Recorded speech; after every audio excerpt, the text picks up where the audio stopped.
285, episode 54 Raja Iblis Pembunuh 1. Hal paling imajinatif yang pernah saya baca adalah Three Ways to Survive in a Ruined World. Bagaimana jika cara bertahan hidup menjadi kenyataan? Mungkin orang akan pernah membayangkan hal seperti itu dengan novel favorit mereka. Saya juga melakukannya, mungkin karena imajinasi yang tak ada habisnya di masa muda saya bahwa saya bisa beradaptasi dengan cara bertahan hidup. Setelah skenario dimulai, saya akan melakukan ini dulu dan kemudian melakukan ini. Potongan tersembunyi ini akan diperoleh. Selama sekolah menengah, saya bahkan menggambar grafik di sudut buku teks saya. Yo Jong-hyuk, seorang gamer profesional, kepribadian yang buruk, psikopat, membunuh jika kata-kata tidak berhasil kadang-kadang hanya membunuh harus tanpa syarat membawanya ke sisiku, umat manusia masih tetap berada di babak ketiga. Saya senang ketika pertama kali menyadari bahwa saya telah jatuh ke babak ketiga dari cara hidup. Saya datang ke dunia yang bisa saya ubah dan menganggapnya benar-benar beruntung. Jika saya jatuh ke babak terakhir, Kim Dok-ja engkau harus. Tidak ada keberadaan yang bisa menghentikannya. Itu. Aku berteriak dengan semua lurus saat aku melihat pisau terbang ke arahku. Tunggu, berhenti. Aku bilang berhenti. Seseorang yang mundur lebih dari 1000 kali. Semangat yang telah menjadi tidak peka dari ratusan bunuh diri dan tragedi yang bisa diderita seseorang. Depresi regresi yang sangat luas. Yo Jong-hyuk dari babak 1863 adalah keputusasaan dunia itu sendiri. Aku bertindak saat pedang itu hendak melewati leherku. Miniaturisasi keterampilan khusus level 10, diaktifkan. Tubuhku menyusut dalam sekejap dan bilahnya melewati udara. Mata pria itu terkejut terlihat dari atas mata pedangnya. Pria sialan ini, apakah dia pikir aku datang ke sini untuk mati? Ini mungkin putaran 1863 tetapi dia salah jika dia berpikir saya akan patuh mati. Keterampilan eksklusif, bookmark, diaktifkan. Keterampilan eksklusif, elektrifikasi, level 12+2 telah diaktifkan. Saya tahu saya bukan lawannya. Namun, saya masih harus mencoba yang terbaik. Tubuhku bergerak dengan kecepatan kilat saat aku berteriak, bajingan. Anda harus membiarkan saya berbicara dengan Anda. Petik 2. Pesan tidak langsung mengalir dari udara bersamaan dengan tangisanku. Beberapa rasi bintang memperhatikan kehadiranmu. Rasi bintang, petualang yang mendapat telur, tertarik pada penampilan Anda. Rasi bintang, King of Ephemera, tertarik pada pertarungan antara kamu dan Iron Blood Supreme King. Beberapa rasi bintang merasakan kecemburuan yang kuat terhadapmu. 1000 koin telah disponsori. Skenario ke-95 dari regresi 1863. Dunia mungkin seperti ini tetapi masih ada rasi bintang yang memberikan sumbangan. Sifat sponsornya agak berbeda tapi. Yo Jong-hyuk memelototiku dengan ekspresi kaku. Sekolah Baekjung. Aneh. Saya yakin dia tidak beraksi di babak ini. Petik 2. Sirkuit otak orang ini menjadi bengkok setelah lebih dari 1000 regresi. Dia akan selesai menilai apakah akan membunuh atau mengampuni saya berdasarkan tindakan yang saya tunjukkan sejauh ini. Menakutkan. Keterampilan eksklusif, sudut pandang pembaca maha tahu, telah diaktifkan. Itu karena saya takut bahwa saya harus membacanya sekarang. Dengan demikian, saya bisa keluar dari situasi ini. Kamu tidak memiliki pemahaman yang cukup tentang orang tersebut dan tidak dapat mengaktifkan tahap kedua. Keahlian eksklusif, Omniscient Reader's Viewpoint, tahap 1 telah diaktifkan. Saya kurang mengerti. Kebanggaan saya agak sakit tetapi saya pikir akan seperti ini. Ini adalah Yo Jong-hyuk dari putaran 1863, bukan Yo Jong-hyuk yang saya tahu. Mungkin ini hanya tahap pertama tetapi saya harus memintanya. Saya mungkin tidak bisa membaca detailnya tetapi bahkan mengetahui arah serangan akan membantu. Leher.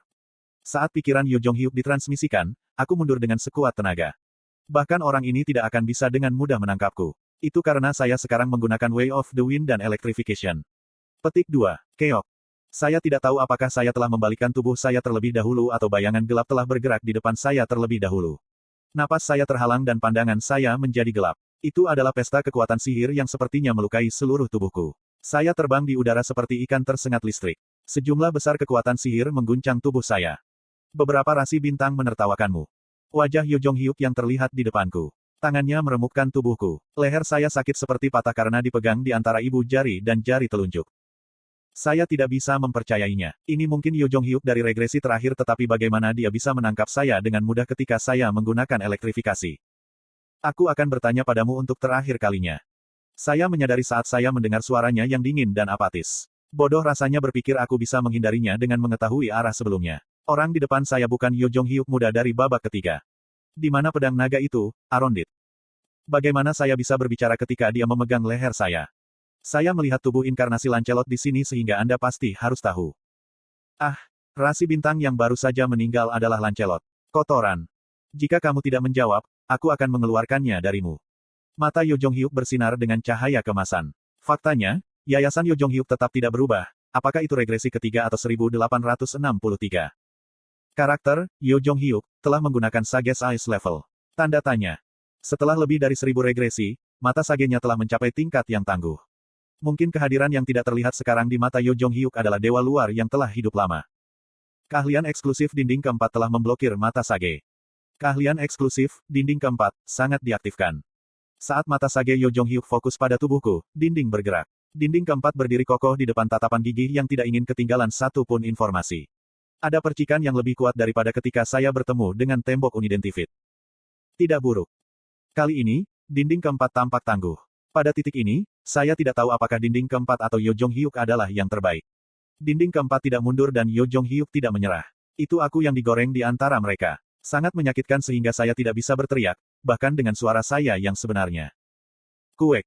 Yo Jong-hyuk meningkatkan kekuatannya terlebih dahulu. Tabrakan itu begitu kuat sehingga lingkaran emas berputar di matanya.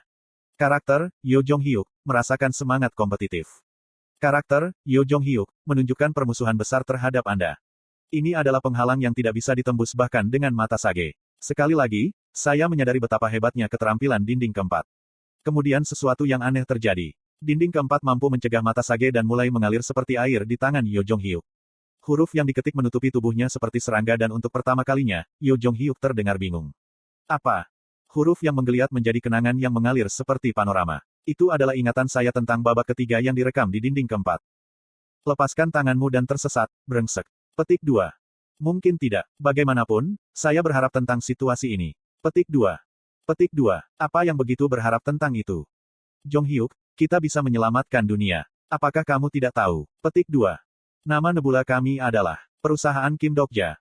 Belum ada nama. Selain itu, kami akan mendapatkan pendukung sekarang. Petik 2.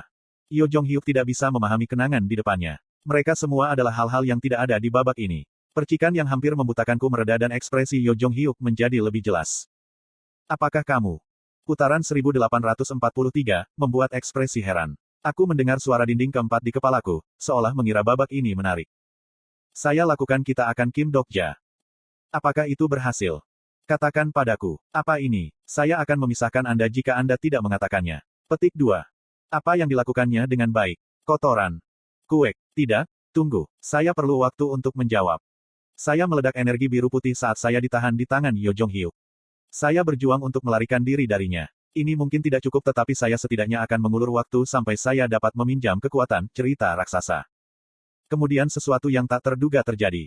Ada ledakan dan Yo Jong-hyuk merindukanku. Ada ekspresi terkejut dan bingung. Yo Jong-hyuk mengulurkan tangan dengan gerakan lamban. Saya ingin tahu apa yang terjadi tetapi saya tidak bisa melewatkan kesempatan yang baru saja saya dapatkan. Keterampilan eksklusif, Way of the Wind level 11+1 diaktifkan. Way of the Wind diaktifkan dan energi biru putih membuat jejak di udara. Saya pikir dia akan mengejar saya dengan cepat tetapi saya tidak merasakan Yo Jong-hyuk segera. Saya melihat ke belakang dan melihat pemandangan yang tidak terduga. Apa ini? Saat saya memiliki pertanyaan, suara sejati yang memekakkan telinga bergema di hamparan.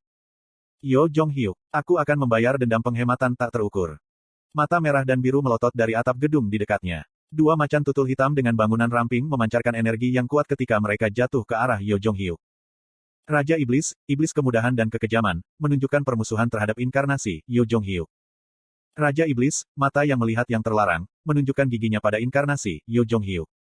Yo Jong-hyuk dari putaran 1863 lebih kuat dari orang lain tetapi dia memiliki banyak musuh.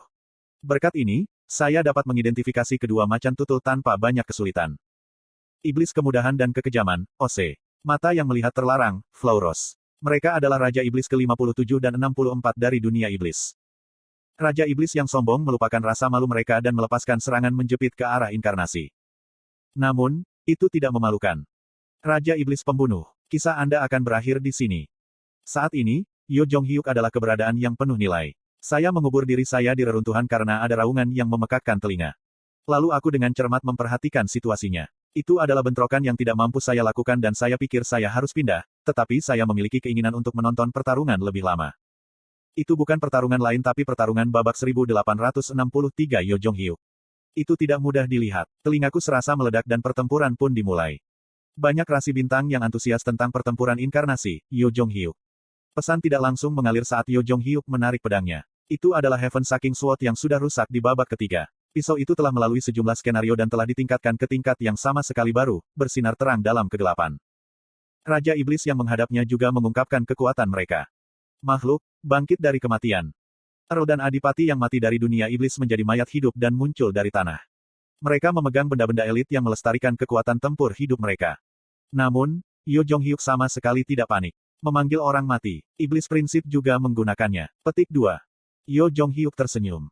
Tubuh bajingan itu sekarang tergantung di antara rasi bintang yang mati. Diam.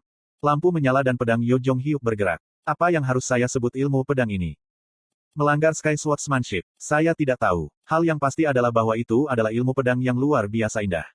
Itu juga ilmu pedang yang sangat kejam.